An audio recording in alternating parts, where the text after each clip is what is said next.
তুমি কি আম খাচ্ছ? কেমন লাগে আম খেতে? খুব মিষ্টি।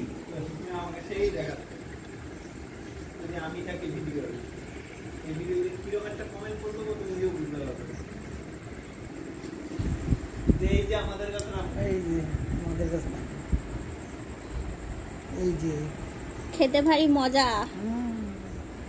খাও আম খাও।